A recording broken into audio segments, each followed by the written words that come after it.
Evening, everyone. Thank you so much for joining us this evening for our community meeting for the City of San Jose's SB9 Objective Design Standards Project. We're just going to give it another minute or two for folks to get settled in, and then we'll get started.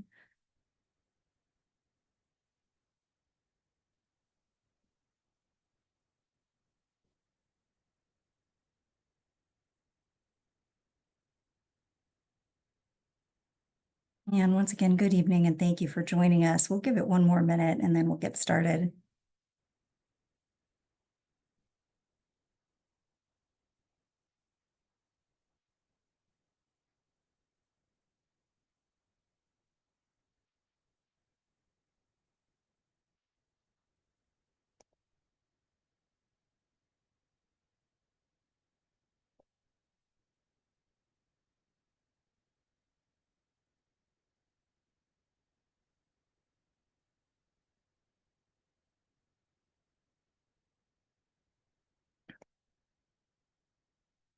Okay, I think we'll go ahead and get started. But before we do that, I think I'll just go over a few instructions on how to participate in the meeting. You can go to the next slide, Scott. So during the discussion portion of the meeting, you can use the raise hand icon if you'd like to speak. And when it is your turn to speak, we will unmute you. If you're joining us by phone, you can press *9 to raise your hand and press *6 to unmute once you've been called upon to speak. We'll go over these instructions again when we begin the discussion. You can also use the Q&A function and type in your question. And just a note that we're going to address the written questions later in the meeting. And now I'd like to go over how to access the language interpretation feature during this meeting. First, in your webinar controls, click interpretation. Oh, you can go back one. Thanks. You can go ahead and click the language interpretation feature during the meeting. And then this button is typically at the bottom of your screen, but the location might depend on the device that you're using. Second, you can select the language you'd like to hear: English, Spanish, Chinese, or Vietnamese. Please note that all attendees must select a language. Even if you're listening to the meeting in English, you will need to select English in the meeting interpretation feature. And now we will go ahead and show you some videos that describe how to use the interpretation feature. You may need to turn up the volume on your device to hear these videos a little bit better. 您好，感谢您参加今天的会议。若需要使用 Zoom 的语言翻译，请点击 Zoom 窗口下方的地球图标，然后选择您所需要的语言。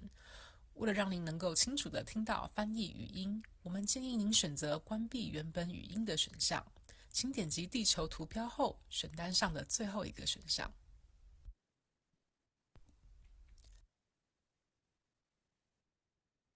Hola y bienvenidos a esta reunión. Para acceder a la función de interpretación, haga clic en el icono del globo en la parte inferior de la ventana de Zoom y selecciona el idioma que desea. Para escuchar claramente el audio de interpretación, le recomendamos que también seleccione la opción para silenciar el audio original, que es la opción más baja en el menú después de hacer clic en el icono del globo.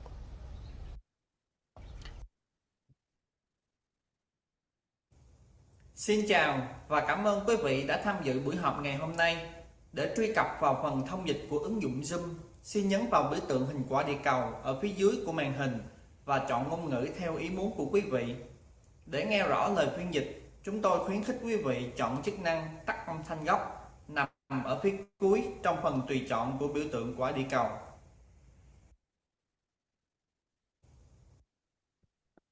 Okay, and with that, I'm going to turn it over to Martina for some introductions. Hello, I just want to say hi, welcome everyone. Thanks for spending some time with us this evening. So this is the second of our community meetings on our SB9 project. So tonight, if you've been at some of our previous meetings, you'll see a little bit of repetition. We'll go through some background. And then we've made some progress on some potential draft standards. So we're going to share those with you tonight. I just want to be very open and clear that right now we're still in analysis and listening mode. So nothing we're sharing with you tonight is going to be set in stone. We really want to hear from you, and there'll be more opportunities to hear from you later as we progress. We will also be putting this presentation on our website. So if you want to go back and reference anything, you'll be able to find this on our website in the upcoming week or so. It's myself today. I'm the division manager for citywide planning. I'm joined by my wonderful team of Aparna and Kola and Rena Hori here. And then we have our consultant AECOM, you can see Susan, Chandra, Laura, and Scott, and they will be doing the bulk of our presentation tonight on our SB9 project. So again, welcome and thank you for spending some time with us this evening. And with that, I'll turn it over. Okay, thanks, Martina.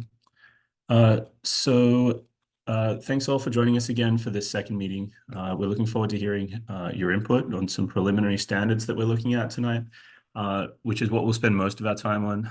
After this, we'll outline some basics to make sure that everyone is up to speed also, in case anyone's joining us for the first time. So what we'll cover right now is context of the project as a refresher, particularly for those joining for the first time. We'll review some preliminary standards, and then we'll get into Q&A and some discussion of standards at the end with you all. So I'll note there's quite a bit of info here, which we'll do our best to not overwhelm anyone with. If we don't get to something during the Q&A, or perhaps you realize you have a question later, this presentation and the recording, as Martina mentioned, will be on the project's webpage once they can be uploaded by staff. We'll also provide contact info to connect with the project team afterwards. So at the start here, we have a quick poll for you, which should just take a minute. The intent of this is just to understand what knowledge everyone joining us has of SB9, to understand how much context we should provide. So you should see it pop up on your screen anytime now.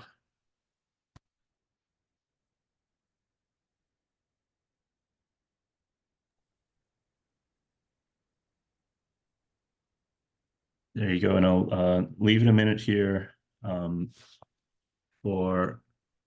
oops, apologies. Let me skip forward. So here's some prompts for A, B, C, and D. Let us know what your background is there of SB9.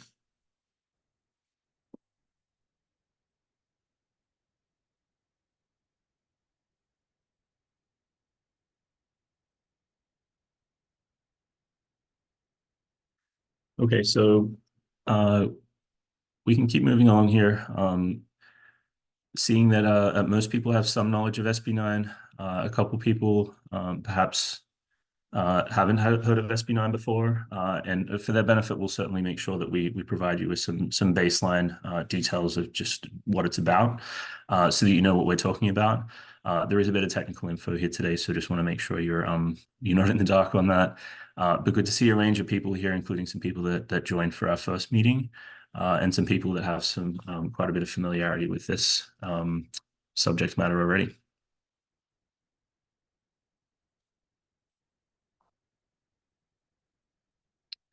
So just on an introduction, similar to previous meetings, we'll just provide some background info here for those joining for the first time, as I mentioned, and I'll try and go through this reasonably quickly so that we can get to the actual discussion of this. The San Jose City Council is asked staff to look at how SB9 is applied in the city.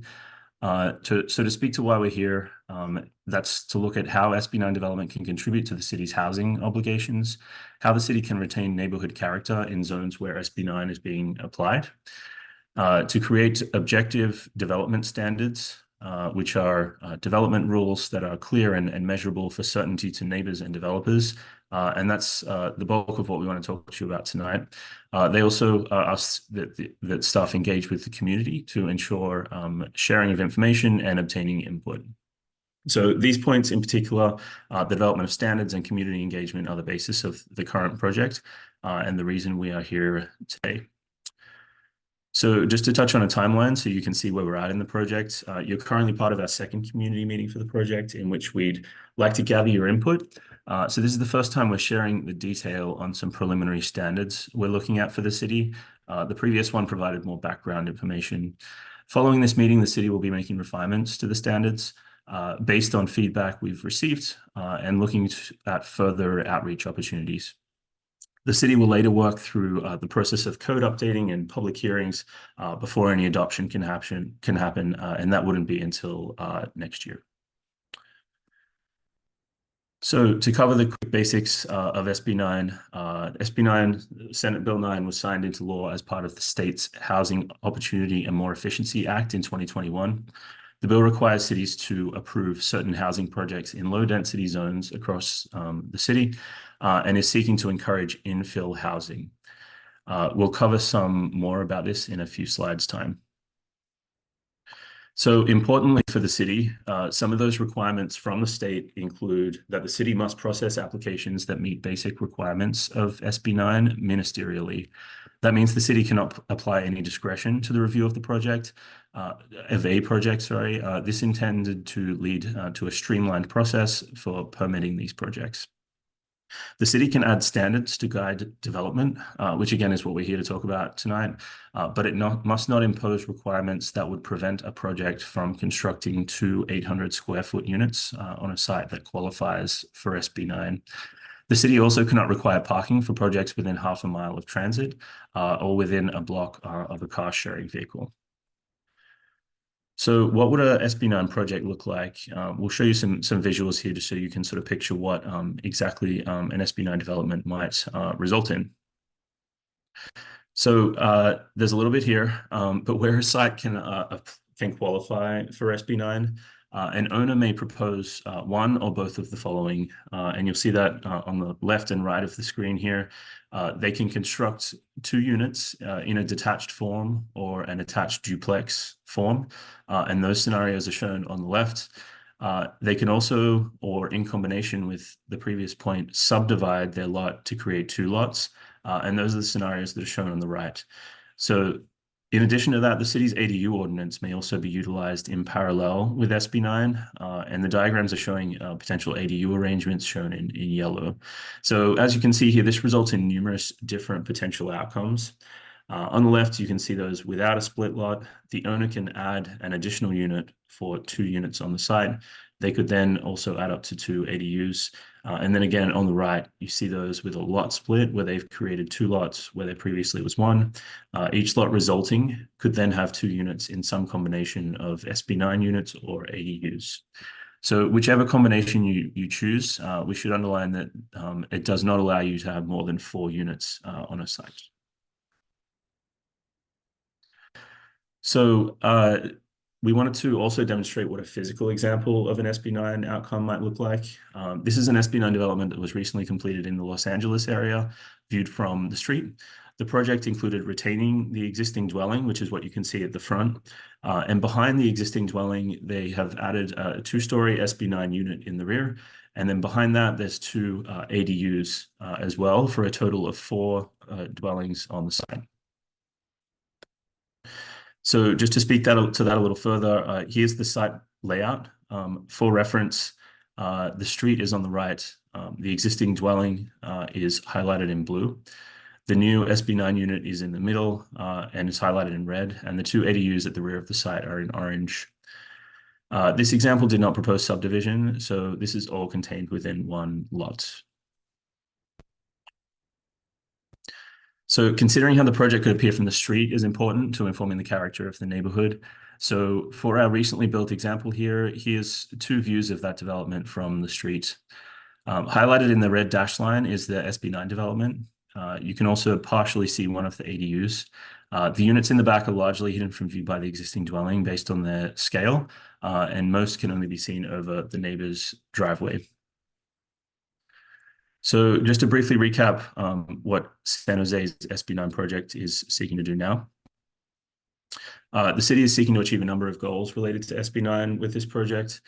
Firstly, that involves keeping in line with state law, including providing standards that are objective, verifiable and measurable standards, that means. Implement policies of the 2040 general plan, and update current regulations to reflect the city's vision. They're seeking to apply standards consistently for infill projects in R1, but also extend this to zones that might accommodate similar infill type development, like the R2 zoning district.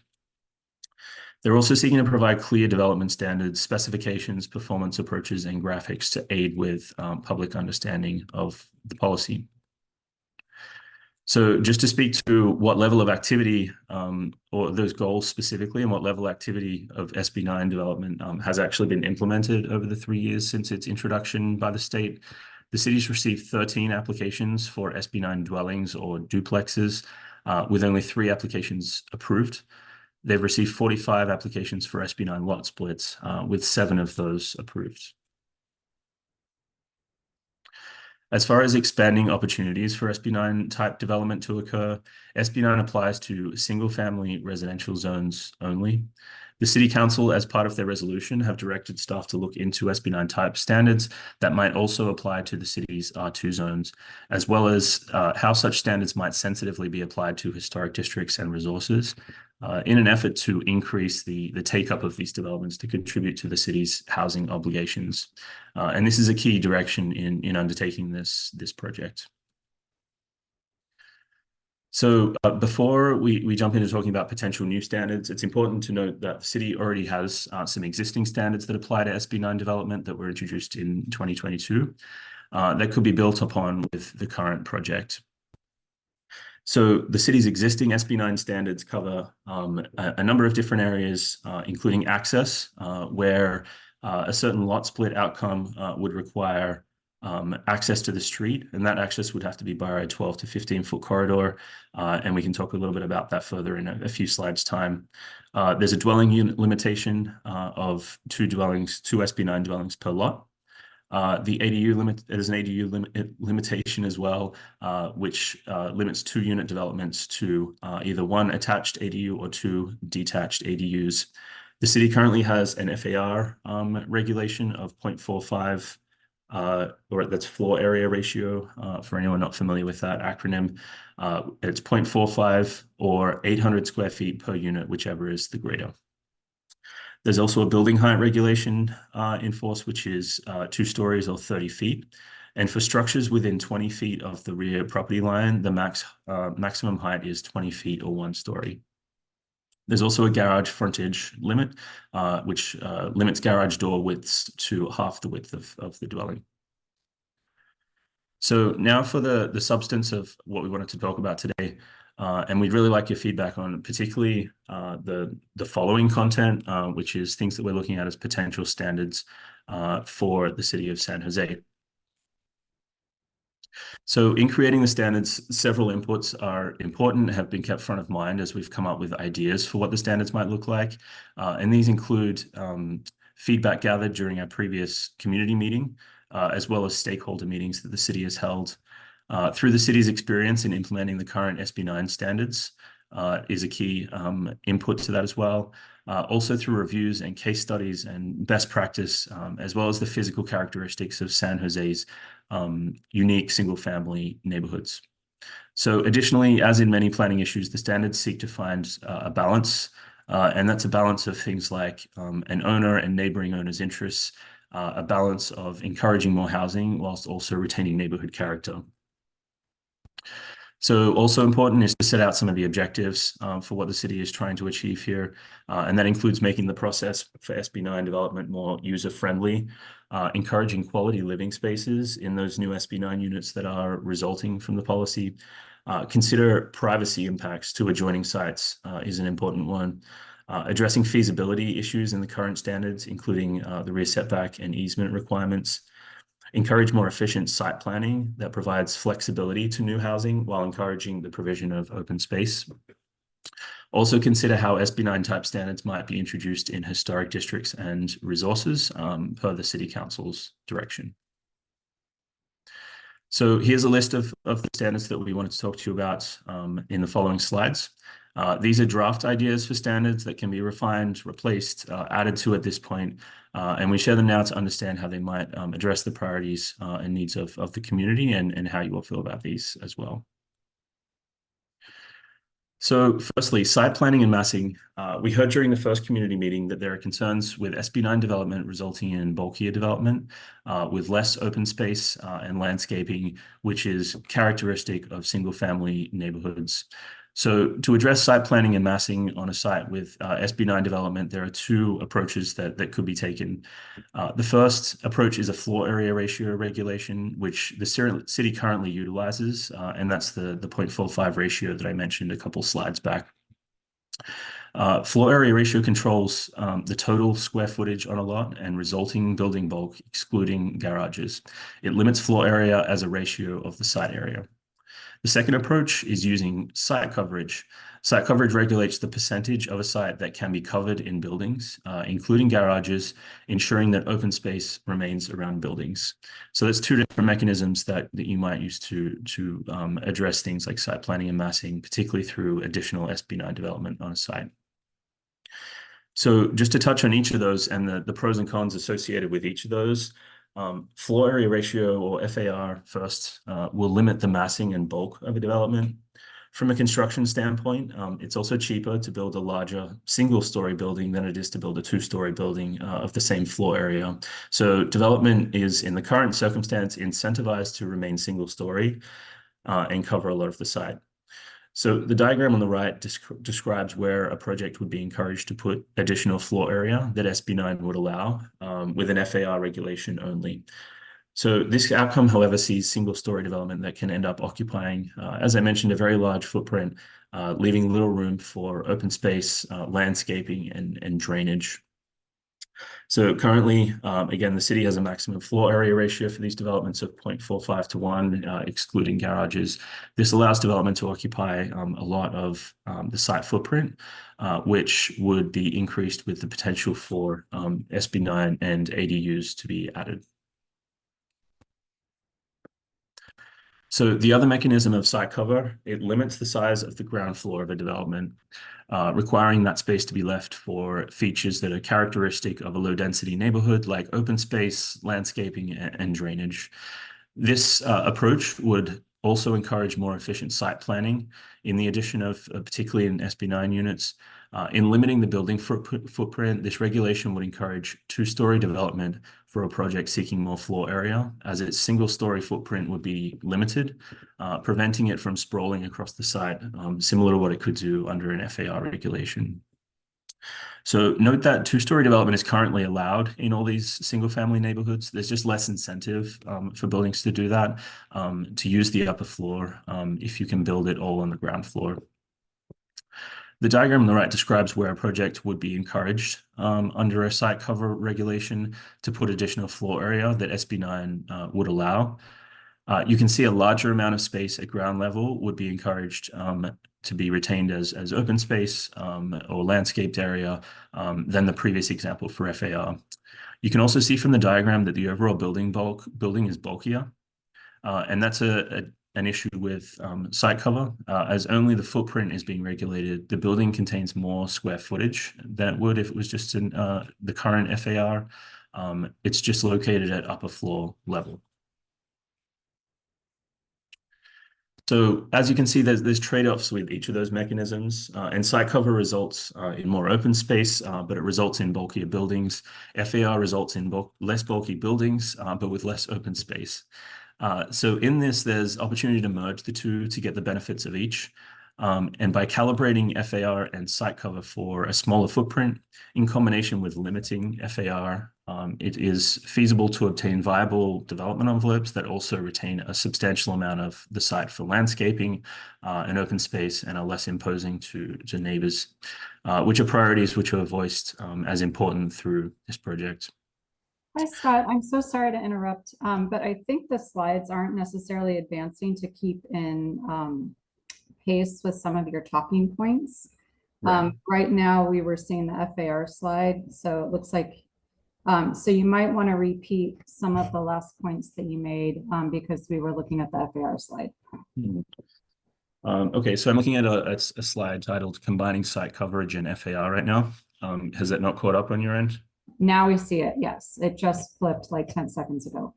Okay, apologies for the delay there. Should I start the slide again? Is that the preference? If you don't mind, because I think it might have been hard for people following, looking at the wrong image. Understandably. Okay. Okay, let me take it from the top of this one. So as you can see from the previous two slides, there's a trade-off associated with site coverage and FAR mechanisms. Site cover results in Sorry, more. sorry to interrupt again. I think there's a box now Right. over your screen. Okay. Do you still see it? Yeah. Okay. Let me. Is this better? Yep. That looks Yep. good. Okay, I'm reverting to hard copy. So let me go with that. Apologies for the disruption there. So again, FAR and site cover mechanisms each have a trade-off. Site cover resulting in more open space, but results in bulkier buildings. FAR results in less bulky buildings with very little open space remaining. So in this, there's opportunity to merge the two to get the benefits of each. And by calibrating FAR and site cover for a smaller footprint in combination with limiting FAR, it is feasible to obtain viable development envelopes that also retain a substantial amount of the site for landscaping and open space, and also developments that are less imposing to neighbors, which is a combination of priorities that have been voiced throughout our previous conversations with the project. So the trade-offs associated with the use of these mechanisms is something in particular that we're seeking your feedback on today in the discussion portion of this meeting. So I hope we're keeping up now. So moving on from site coverage to building separation. Currently, new SB9 buildings would be required by the city to be separated by 6 feet. With the inclusion of a site coverage regulation, there's a potential to permit buildings to set back from existing buildings as little as an inch or even attach.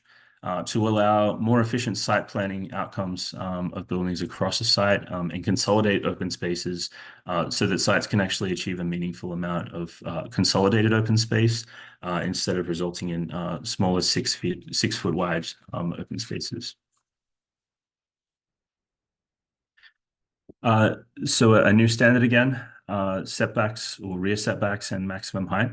The city, as I mentioned several slides ago, currently has rear setback requirements of 20 feet at first floor level.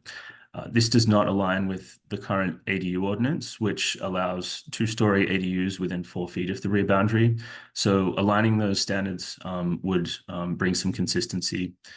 A potential standard could require that building massing at first floor level be reduced in height from 30 feet down to 25 feet if it is being located within 15 feet of the rear property line to reduce the bulk imposition upon neighbors.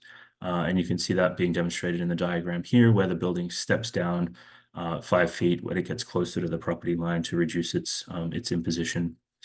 To address privacy concerns associated with this change in rear setbacks, the next standard provides a mechanism to protect adjoining neighbors.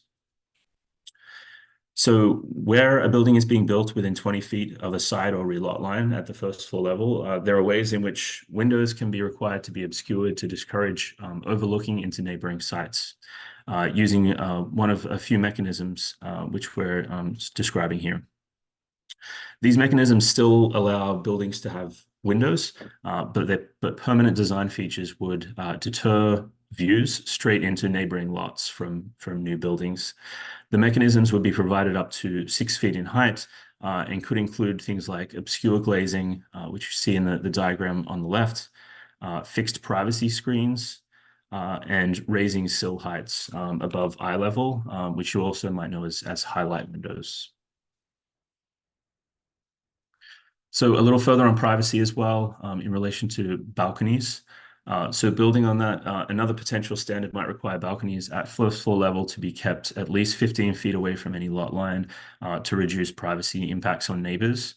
A standard may even look at potentially reducing that slightly if there is the commitment to install privacy walls or inset a balcony, which you can see in the diagram on the right here with the inset balcony, to reduce the ability to overlook or provide direct view to neighboring sites. So in relation to urban lot splits, which is one of the mechanisms that SB9 allows, standards require that access to the street be maintained for certain configurations, one of which is shown here. The city currently requires this access to be 12 to 15 feet in width, which is anticipating a driveway. A potential standard could look at reducing the access requirement as low as 5 feet in width, but no more than 15 in width. So if there was a desire to provide a driveway there and parking was being provided on site, it could still accommodate that.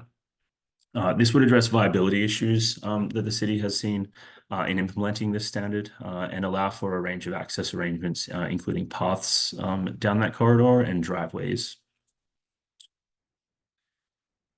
So we've already discussed that open space is important in the planning of SB9 type developments. This standard would require the provision of open space for new units of at least 50 square feet and 5 feet in each direction.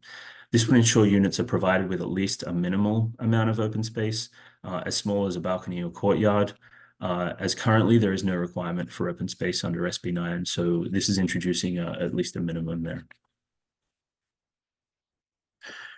So now to touch on some historic standards, as we've covered, part of the City Council request was that the project also look at including potential historic standards for SB9 type development. The council added that it's important to ensure regulations disallow demolition of contributing or individually significant structures.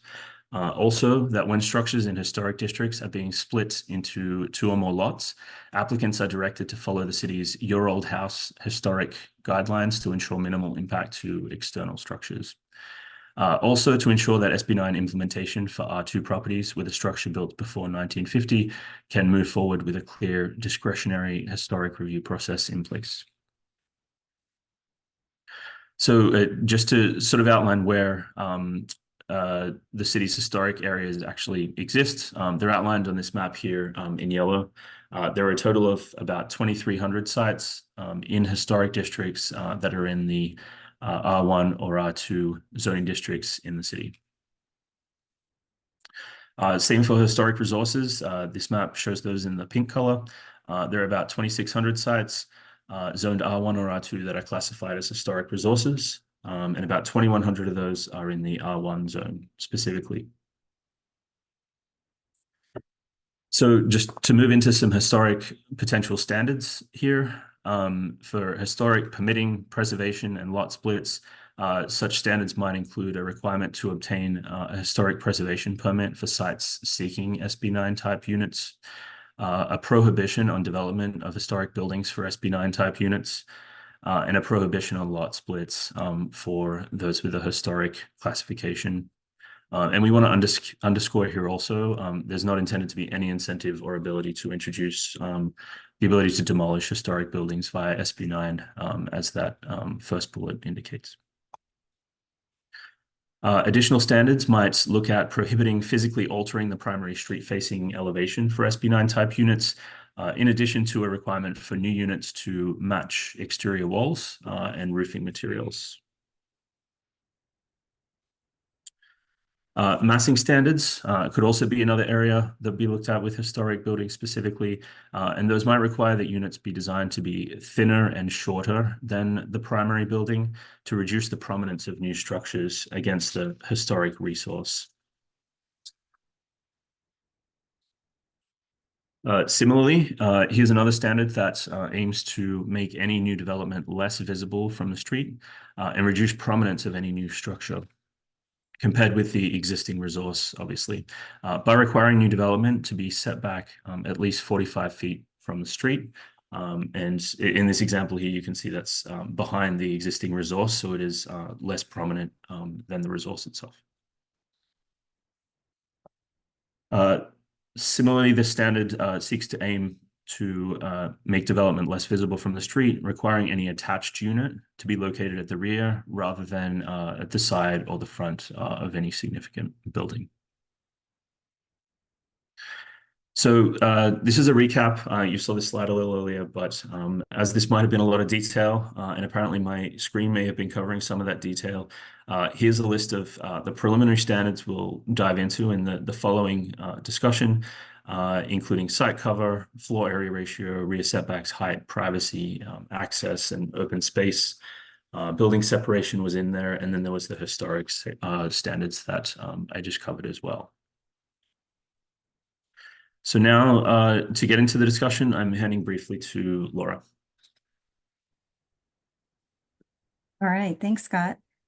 So I'll just review the instructions for how to participate during this portion of the meeting for the discussion session. Okay, you can go to the next slide. All right, so you can use the raise hand icon to indicate if you'd like to speak. When it's your turn to speak, we'll unmute you. And you can also use the Q&A function to type in your question or comment. If you're joining us by phone, you can press *9 to raise your hand and press *6 to unmute once you've been called upon to speak. And just a reminder, in case you did miss this earlier, we have interpretation available during this meeting. Click on the interpretation button in your webinar controls, and then everyone does need to select a language: English, Spanish, Chinese, or Vietnamese. Next slide. And here are some guidelines for public comment. We are generally asking that you limit your comments to about 2 minutes so that we are able to give everyone a chance to speak. And please remember that abuse of language is inappropriate. Please comply with the code of conduct throughout the course of the discussion session. And with that, Scott, I'll just turn it back over to you. Okay, so hopefully we've given you an idea of what the project is about and the context and some ideas we have for potential standards here. And hopefully we haven't inundated you with too much information here. But I mean, in this section, we really just wanted to open it up to questions you might have about presentation content. Perhaps I skipped over something a little quickly, or perhaps I had a box covering up something on the slides inadvertently that you weren't able to figure out. Happy to skip back to various slides. Also, what we really would like to hear from you is feedback on the ideas we have for standards so far, which is the more recent slides that I presented just now as well.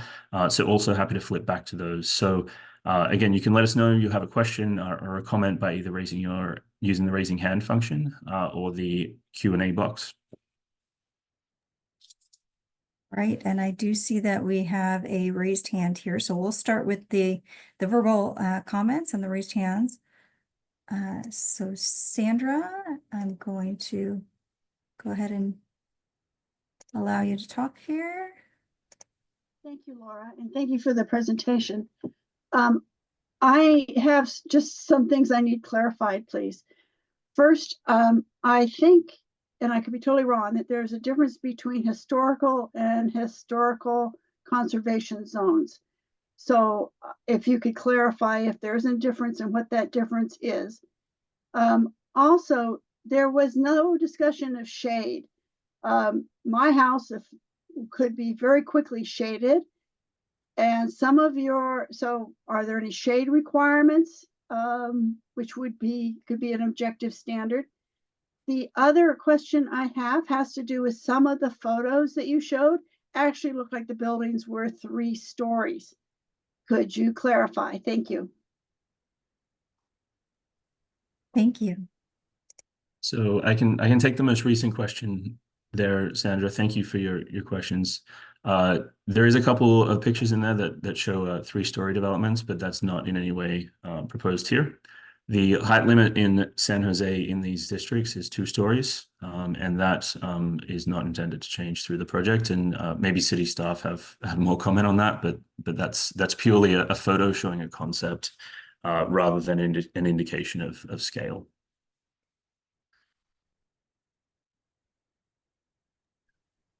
Nothing to add on that, but I'll answer the historic one. So in San Jose, we have a few different historic designations. A home could be, it could be within a city landmark district, which means the district itself, including the homes within it, are designated historic as a group. Typically in those cases, we'll have it listed if the building's a contributor or not, but it still receives a designation for being in that district. Conservation areas are similar. So they're an area, usually a neighborhood. Nagley Park's an example, that all of the homes within that area are on our historic resources inventory. Difference between conservation area and city landmark district is really kind of the level of historic. Conservation areas are a little bit more locally important. Landmark districts are still locally important, but just kind of a higher level of historic. And then also we have homes that are individually listed on the historic resources inventory that are just often, sometimes they're city landmarks by themselves, not within a district. And then sometimes they're what we call structures of merit or identified structures. So it's kind of a lower level historic designation. So those are our kind of 4 main categories of designation you would see for a single family home. And yeah, hear your comment about the shade. I think what part of that's getting at the lot coverage standard, right, gets at that. If you have to leave 60% of the lot not built with something, that leaves a lot of room for sunlight to get through. So that's one of the things that a lot coverage standard can get at. So we haven't proposed, or we're not at this point contemplating a specific shade restriction, but you know, the concerns around shading and privacy is partly what's driving our thoughts of looking into some coverage standard, which would be new.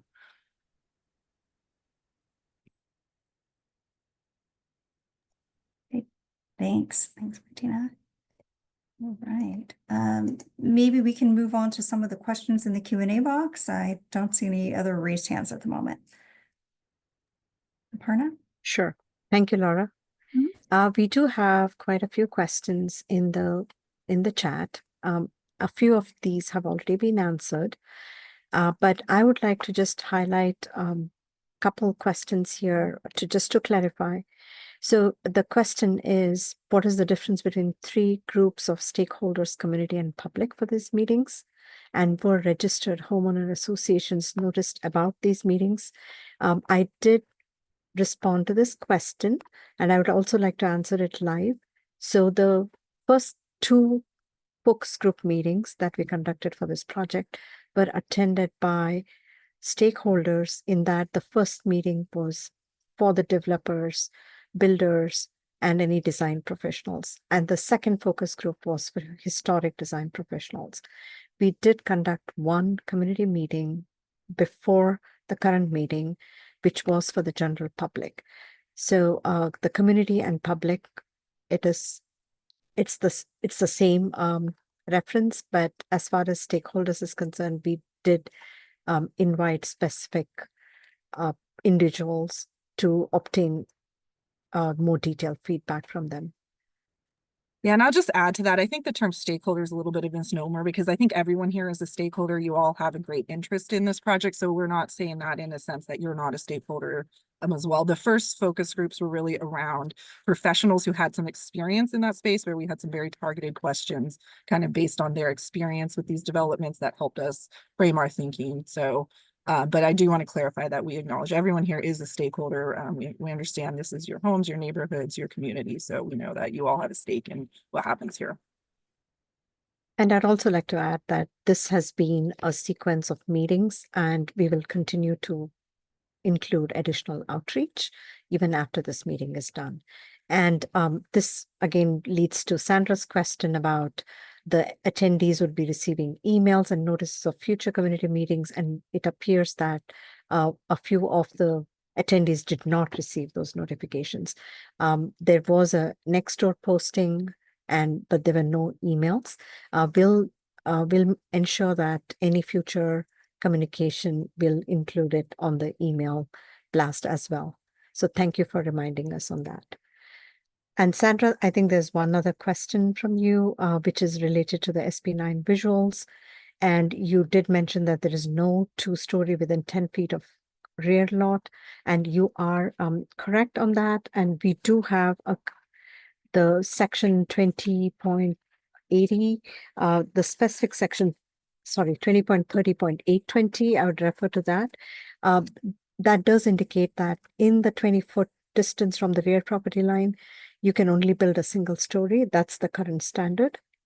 And what we're trying to propose here is to make the SB9 correspond to the ADU regulations that we have right now, which is a 25-foot.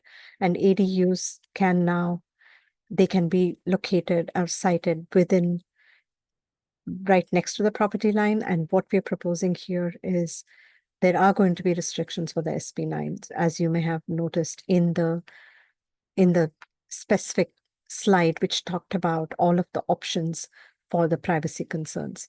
So we are trying to make this correspond to the ADU guidelines, but at the same time, we are also imposing restrictions on the privacy screening as well. And Brenda has one other question. When and how was the request made to you and your department to develop new standards? This was the City Council direction, and we do have some information on our webpage related to this direction. And that was again in December 2021. And we are responding to those specific direction from the City Council. Martina, would you like to add to that? Yeah, and I'll just add, I did double check it. And so many of you may know, the city just adopted our housing element next year. So it's planning for housing for the next 8-year cycle. And as part of that, we had to commit to a number of projects to look at our zoning and our other policies to figure out ways to increase the housing in the city. And actually this SB9 project was one of the commitments that we made as part of the housing element. So when council adopted that housing element, once again, they directed us to do this work because this work is in the housing element work plan that is supposed to be done actually this year, per the housing element work plan that was accepted by the state. So it's from those two places. It's council direction out of our 4-year general plan review back in 2021, as well as an action item in our housing element last year. Thank you, Martina. So John has another question about how about a multifamily house? So SB9 does not relate to multifamily development at this point. This is only restricted to the single family development. And what we're trying to propose is SB9 and SB9 type developments. So all of these objective standards are going to be particularly relate to these instances and not multifamily. And Brenda has one other question about why single family owners were excluded from the stakeholders for the new standards development meetings. So one of the meetings that we had was to just get a general sense of where the market is headed, what are the demands, the current demands, and what do design professionals perceive as the next trends. And thereafter, this is the first meeting that we are conducting with the general public about what those new standards may look like. And at this point, it is very open-ended, and we are seeking your feedback, and we will be also addressing these standards in the future outreach meetings. So the conversation has just begun with this particular meeting on the design standards itself. We have one other question. How many of those directly involved in this either own a single family home or live in an existing neighborhood or single family homes in San Jose? So we are really not changing any of the requirements as approved by the City Council and as ordained by the state law. All we are trying to do is to develop the objective design standards and to frame them at this point. So none of those key requirements are going to change, except that we are trying to see if we can create a more urban environment, which is also environmentally sensitive or which is compatible with the neighborhood scale and proportion as well. So Yeah, that. Sorry, I'm a little confused by that apparent because we are running through some potential changes to some of the standards. So I'm not clear what you mean by we're not proposing changes. No. So what I'm trying to highlight is that the changes are directly proportional to what we see as the changes that will impact the standards, which could be the scale and proportion for the neighborhoods, the ground cover. So those are the standards that we are exploring as part of this. But at the same time, I think, yes, we are looking at specific standards for the lot coverage, which again is a direct implication that I think the community brought up in the previous meeting about the eroding ground cover, and we wanted to explore that. So this is our first meeting where we are trying to come up with these potential options, and we are seeking your feedback. There's one other attendee who would like to know, how does San Jose expect any long-term implementation of SB9 to affect the housing shortage enough to make a difference? Martina, could you, I think the housing element, yeah. Yeah, I mean, I'm not actually sure we have a projection number. You know, as you've seen so far, the uptick of SB9 has been fairly light. We haven't seen a ton of projects. So I don't have a number I can give you. What I will tell you is the majority of the land in San Jose is designated for single family residential homes. And so, you know, it is a large opportunity to gently increase our housing supply by looking at single family neighborhoods. I mean, the reality of it is SB9 is the law of the land. So, you know, even if we didn't do any of this stuff, we are still going to be seeing SB9 projects in these neighborhoods. We have no way to, you know, exclude SB9 from happening within the city. So, you know, it's all to say, I don't have a number for you, but given that really the majority of the city is designated as a single family neighborhoods, you know, allowing an increase in housing in the vast majority of the city, we're hoping will make somewhat of a difference. Thank you, Martina. Brenda has another question about how will the code enforcement work for SB9 and how many additional staff will be required to do code enforcement plus their cost per employee. So I think all of the SB9 projects are similar to the current development that we have, and it is going to be the responsibility of the code enforcement department just to generally to cite or to also look into the violations. So we do not have a separate team or group which is going to be working on SB9, but they'll generally work for all of the code enforcement department and the overall projects in general. There is also one other question from an anonymous attendee about the persistent use of the phrase "the project." So when we talk about the project, we are relating to the objective design standards requirement, and that is the project as far as this initiative is concerned. So we do not have a specific site in mind or a specific location. It is mostly the standards, the objective design standards, which are the project in this case. We already have a section in the code, which is 20.30.820. As I mentioned earlier, what this project is going to do is to reinforce and boost that particular section to include more specific design standards that we can use to impact the urban environment in a positive way. So there's one other question about what is San Jose's estimate on the cost impacts to homeowners in a neighborhood that have had any SB9 implementations. I don't think we would have this particular information. Martina, would you be aware? Yeah. It's about the cost impacts. Yeah, and they rephrase the question, which is estimates on home value, negative or positive. So at this point, we don't have any, you know, I wouldn't be able to make a prediction for you. As again, we haven't had a lot of SB9 projects, so we don't have a lot of data to go off of. I think we've had so few projects that if we were to say collect data on land values, I don't think it statistically would be enough to be able to make any sort of a determination. What I can say is, you know, also just using an experience from ADUs, I know land value was a real concern with ADUs when that first started kind of heating up and the state was compelling larger and more ADUs in single family zones. And, you know, just generally speaking, we haven't seen that, you know, cause any, I guess, notable land value changes. So kind of using that experience, I wouldn't say that we're predicting much of anything, but you know, it's something as more data gets in, you know, that could be studied.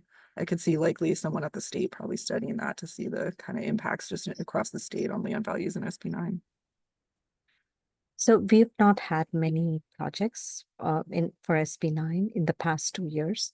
So we do not have a lot of trend and or data that we can attest to at this point. So would ACOM have anything to add to this question based on your evaluation of the number of projects?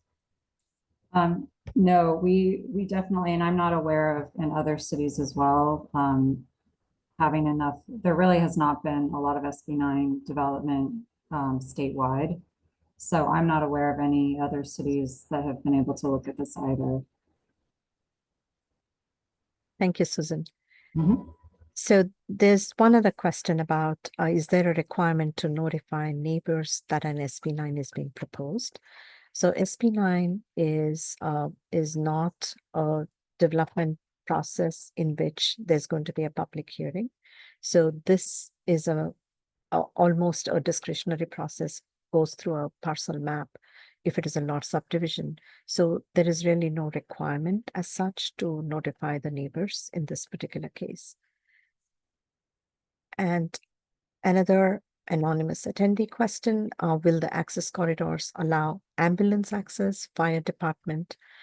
This is part of the process that we are working with the fire department in this process to allow for access requirements. But typically, if from the front property line, if it is within 150 feet, the fire department should be able to access it. That is the typical standard that we have at this point. But if there is anything else that fire department comes up with as part of these standards, we will be including those as well. One other question about PG&E to understand what impacts would be on the electrical grid in any neighborhood where SB9 implementations are taking place. I would like to add that again to our earlier statement that we do not have many projects. This has not been very popular. So there will not be a significant change or growth in a specific neighborhood as such for us to evaluate whether the electric grid was impacted or any other services, including sewer or water, was impacted because we have not really had as many on site at this point. And I think Sandra's question about historical and historic conservation zones has already been addressed by Martina. And does San Jose have a target number for how many SB9 implementation it wants to see within the city limits? I don't perceive that we have a target number as such, but I think the city's objective is to increase the numbers for affordable housing, and maybe this would help us create that density and also create some affordable housing as an outcome. And Brenda had one more question here. How much of your department's time was used to develop these new standards? Could the time have been used better and more efficiently on urban villages, such as the Berrios Sub-Art Station? I would like to add that this initiative was again directed by the council, and thereafter, this is an ABAC grant that we're working on to create objective design standards. There have been several other cities which have also developed the objective design standards for SB9 or SB9 type developments. And what we are doing through this process is to create more quantifiable, more direct standards that can actually create a positive urban design environment. So that being our objective, I think the states or the ABAC's requirement is to have more cities come up with these kind of standards. There's one other anonymous attendee. I haven't heard any discussion of impacts to neighborhood parking and traffic patterns in a neighborhood that is having any SB9 implementations. So I think we did have a discussion in our first community meeting about the traffic patterns and the parking.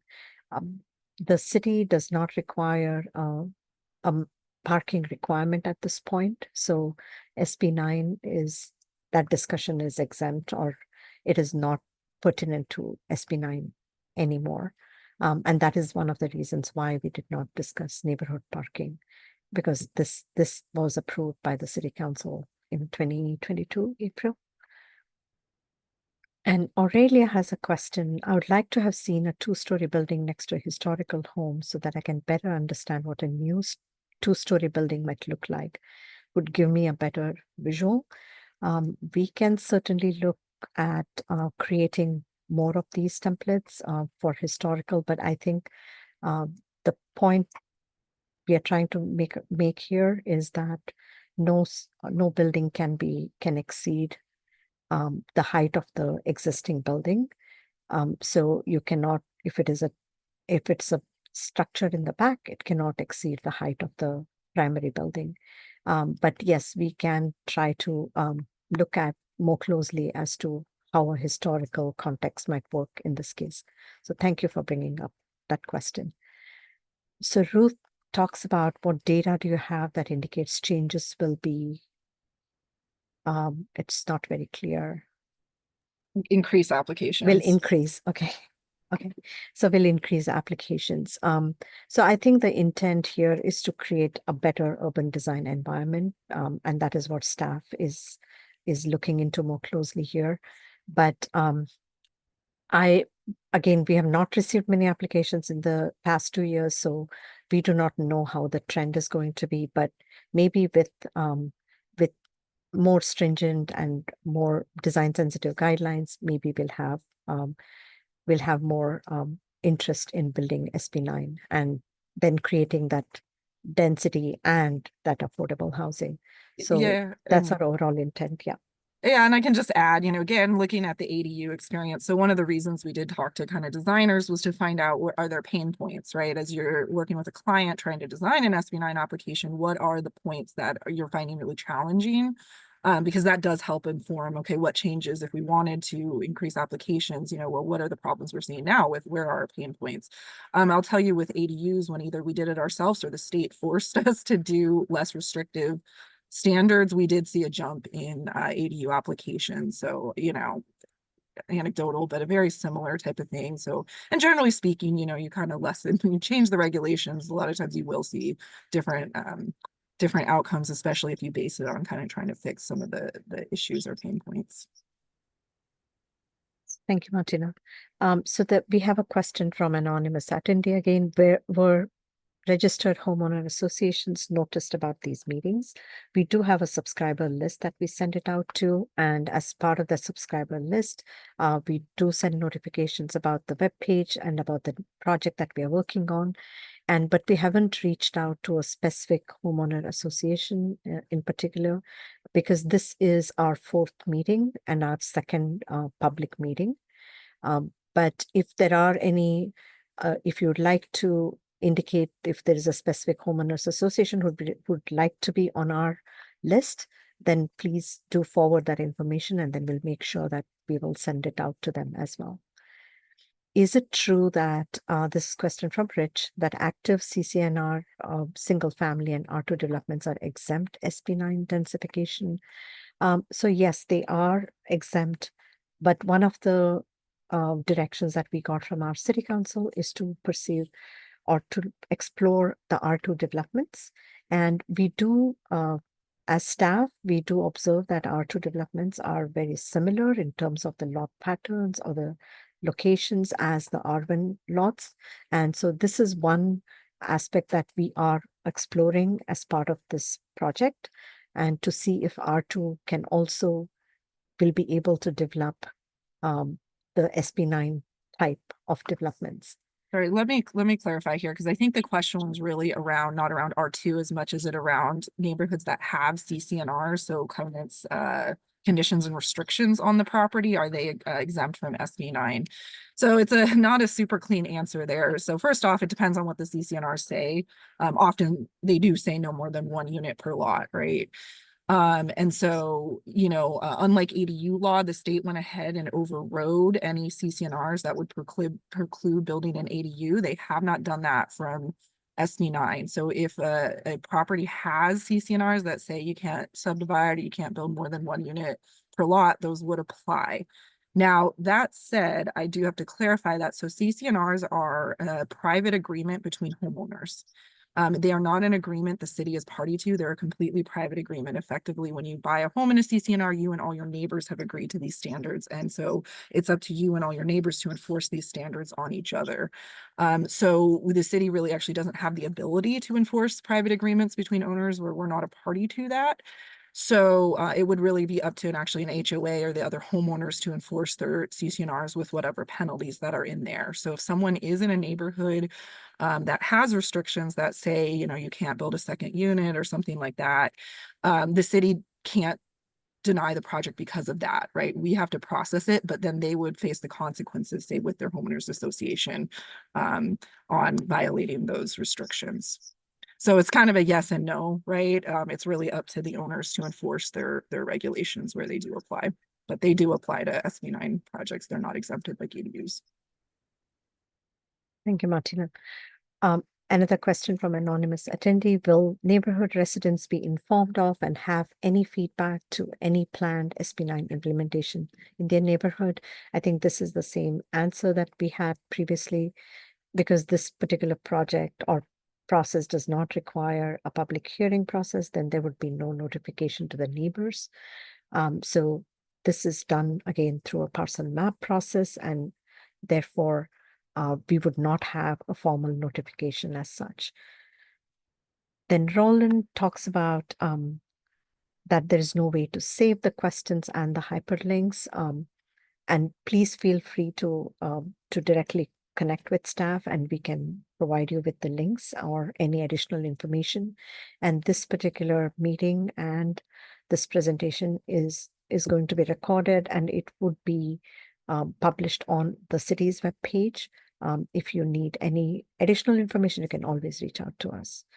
And Carol talks about, would neighbors be notified of SB9 building in their neighborhood, especially neighbors next door and behind? Existing houses with solar would need to be looked at individually so that their solar power ability would not be diminished.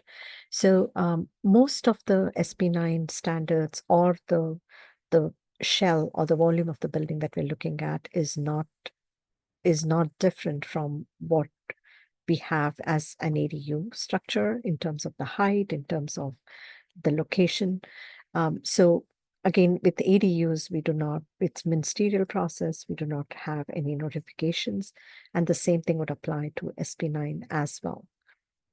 But through the standards that we are trying to explore here, we want to make sure that there are no privacy concerns, and which is the reason why we are trying to implement several standards that can help with the privacy.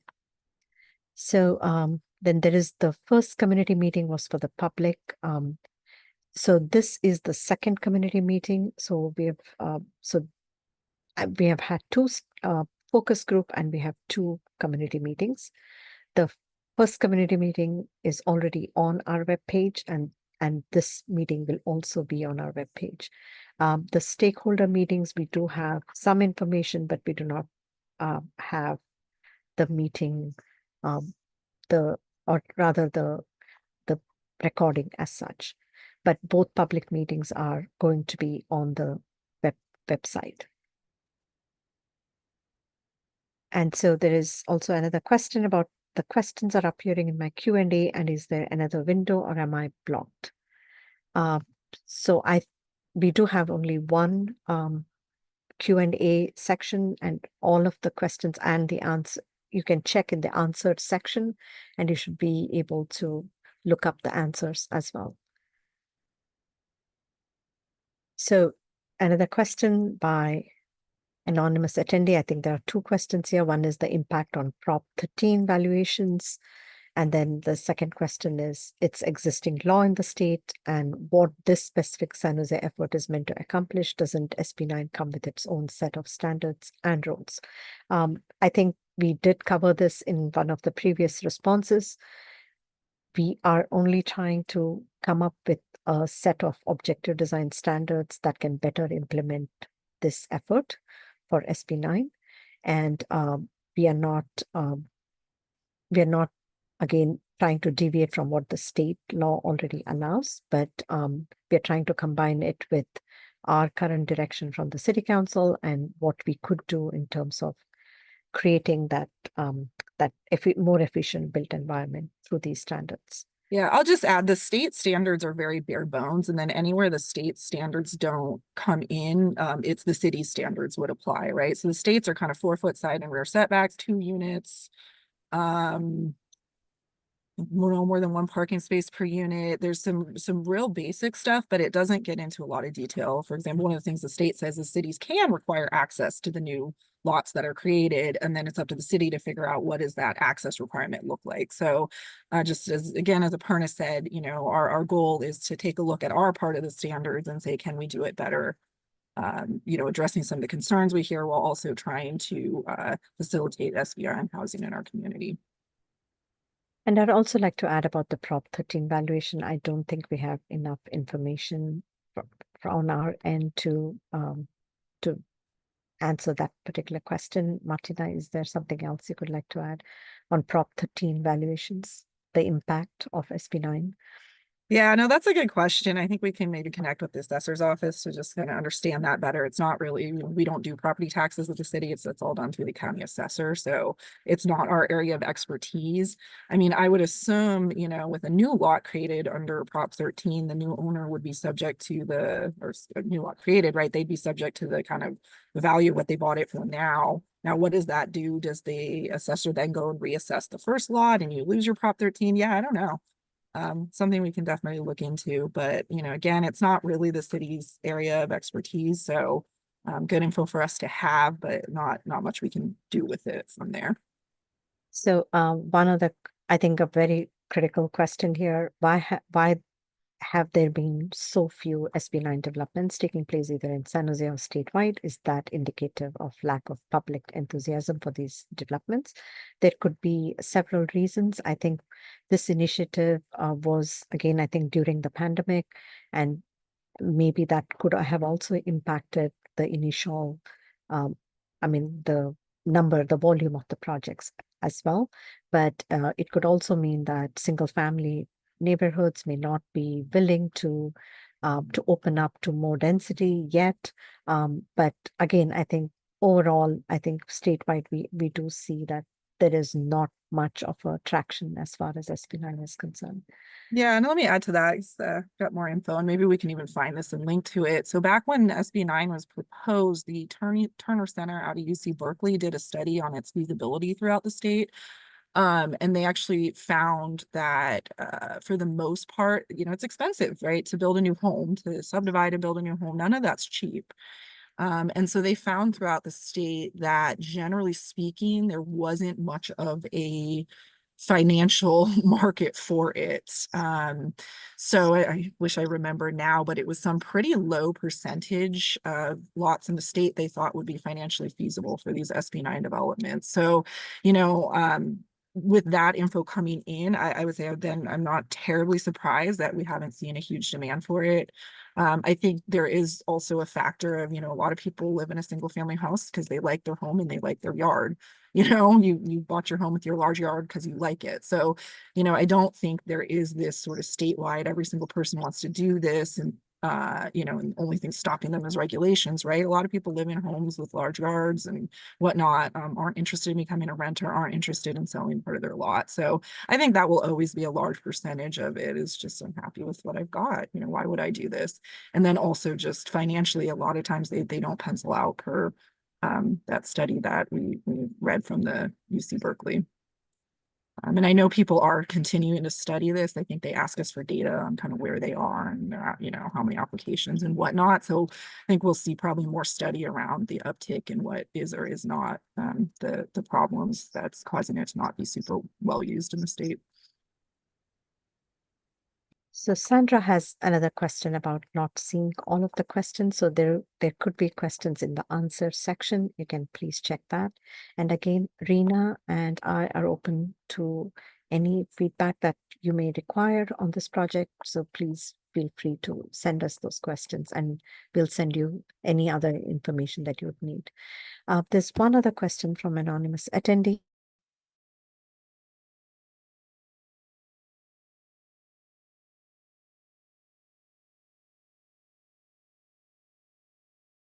Already, I don't know if we could attest to that about the home insurance crisis at this point, and how it is correlated with the density. And Martina, you can, would you like to add? I don't see the correlation between the density and the home insurance crisis. Yeah, I mean, I don't have enough info to say whether or not that's a factor. Yeah, as we've definitely heard challenges with home insurance in general in California, and maybe that is one of the factors that's causing it to not be as popular as people are concerned with insurance. But yeah, it's just home insurance just isn't something that I would know enough about to be able to answer that. Thanks, Martina. So Terry has this question about the the LA issuing a ruling that invalidated SB9. And I think we did address that in our previous meeting, saying that this does not actually impact San Jose at this time. So we would continue with the implementation of SB9 unless it is ruled otherwise. So there's really no change at this point in our stand towards SB9. We have one other meeting about, again, I think I would like to clarify again that we had 2 focus group meetings and 2 community meetings. This is our second community meeting. And we will also have additional outreach later in the year.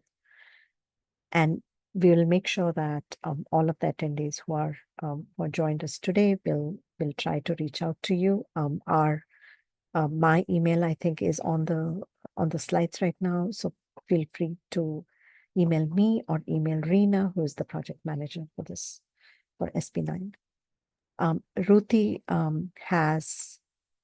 she mentions about the list of homeowners associations and list of district leadership groups. We can certainly reach out to them specifically if they are interested in knowing more about SB9 type of developments. Aparna, just real quick, as you're continuing to read through these questions, there are some questions that you have already answered. Sure. Maybe people aren't seeing them. If you'd like, I can just move those over to that you've answered them live and move them Live. over to the answered column. Sure. Okay, great. And I think Roland has already copied the entire Q&A and pasted our yeah. Q&A. Thank you, Roland. So there is an anonymous attendee. Again, I think that's the same question about the number of meetings. Yeah, so you can reach out to us and then we can talk about more, and we can also share if we have any additional feedback. Yeah, and just to clarify again, okay, so we had one focus group with design professionals, just trying to learn from their experience. We had one focus group with historic preservation experts and advocates, again, to just sort of get some really early feedback on their top ideas, issues, and concerns. And then, that just helped frame our thinking for then going into these 2 public meetings, which is really the bulk of the outreach that we're doing. So I just want to clarify that. So one focus group with historic experts, one focus group with design folks who have had some experience with SB9, and then these 2 public meetings. And I think the future outreach would also be public meetings. So we can definitely reach out to whoever did not receive a notification or would like to attend future meetings. So yeah, please reach out to us if you're interested in getting on our subscriber list or if you want any additional information. So I guess that brings us to the end of the Q&A section. So unless we have any we do have, Sandra does have her hand raised still, Sure. if you'd like to take that. Sandra, go ahead. Thank you for all the questions and the answers. They were very clear. I would be interested at some point in finding out what the professional designers thought would help them and help their clients have successful SB9 projects. I think it's important that the public understand what the market is, what's hindering the development, even though I may not be personally in favor of it. If I understand, then I might be able to figure out what is the best compromises from my perspective. I am concerned about the comment on the solar installs, as I think I've already sent in my concerns on shade. If we start putting 2 stories back there, even on the ADUs that are allowed, I would lose my solar during the best part of the day. So I think that's an important item for us to somehow loop in. There were some terms used, such as maybe this would produce some more affordable housing. Martina, my memory is that the planning department did have and pay for a study, and it produced full market rate housing with very little reduction. So I think it would not be wise to assume that this is going to add affordable housing. It may add market rate housing. I was wondering if we could do some back of the pencil on the historic districts. I'm not sure if every historic district got 4 units on their lots, that it would produce any significant increase in the housing market versus the chances of possibly losing some of our conservation and landmark districts and changing their perspective and the value they provide to the city with its history. I did not hear anything about considering more than 4 units. I want to make sure I've clarified that we're still talking about just 4 units on the previous one lot. And I may have missed, but or did not understand how this objectives or what would the R2 zones look like if we applied SB9 to them. Thank you. Yeah, let me clarify. So yeah, we are not looking at changing that standard around 4 units. I think that was one that was pretty important to council at the time when it was adopted. And so it's just not something that we're looking at now. So I do want to clarify that it's still 4 units. And yeah, I really like your feedback. I think it is probably worthwhile. Sorry to commit Rena and I've heard more work out here, but of getting a good summary of kind of what we heard from the design community, right? Because you know, I think it is good for everyone to understand sort of what, you know, I guess we can lay that out. I mean, it's definitely shaped some of our thinking here. So you might be able to backward math and some of the things we're thinking about, what might be driving it. But yeah, you know, kind of laying that out more explicitly. I think that's a really great idea, Sandra. And then, yeah, just on your kind of historic, it's not a lot of units, to be totally honest with you. I think we had a slide earlier at the percentage of homes that are in historic. It's not a ton of units. I think it's more around just sort of, can it be done in a way that doesn't diminish the historic character?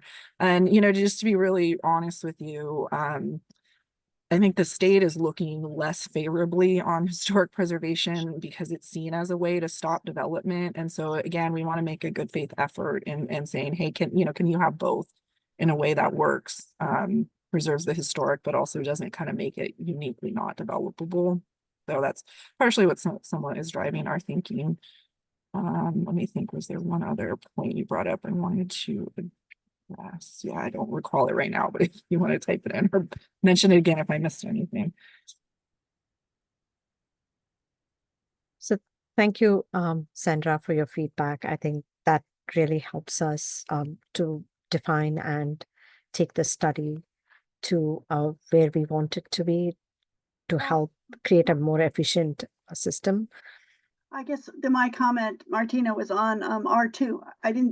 I may have missed it on the presentation, but how is this affecting the R2? Are we going to have 8 units on what was an R2 lot? I'm just lost. Yeah, no, the R2s, thank you. My brain can't handle that many thoughts at once, so thank you.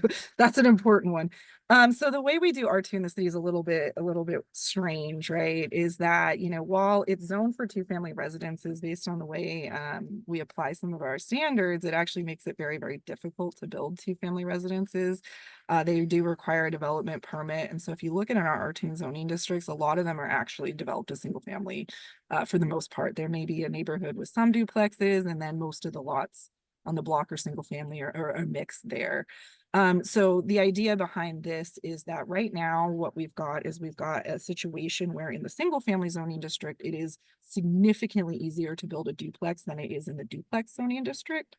And so what this is looking at is really, can we have a similar SB9 project permit type for duplexes in the duplex zoning district, right? Using those same standards. Because when you look at our neighborhoods with R1 and R2, by and large, they look largely the same. Again, R2, you'll see some more duplexes existing, but generally speaking, they're not terribly dissimilar from R1 neighborhoods. So it's more around kind of, can you do these duplexes in a streamlined way in a duplex zoning district? We aren't looking at, say, doubling that because it's R2. So we're not looking at going like 4 to 8 in R2. It would still be that same one lot turned into up to 4 units is what we're looking at. But yeah, it's a little weird. One of the main reasons is because for the most part, you'll see single family homes developed, and that's what kind of our regulations sort of push people into developing in the R2 zoning district currently.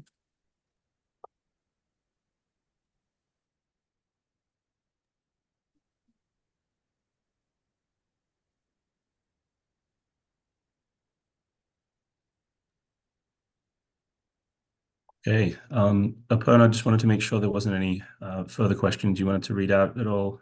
No more hands up. Hands up.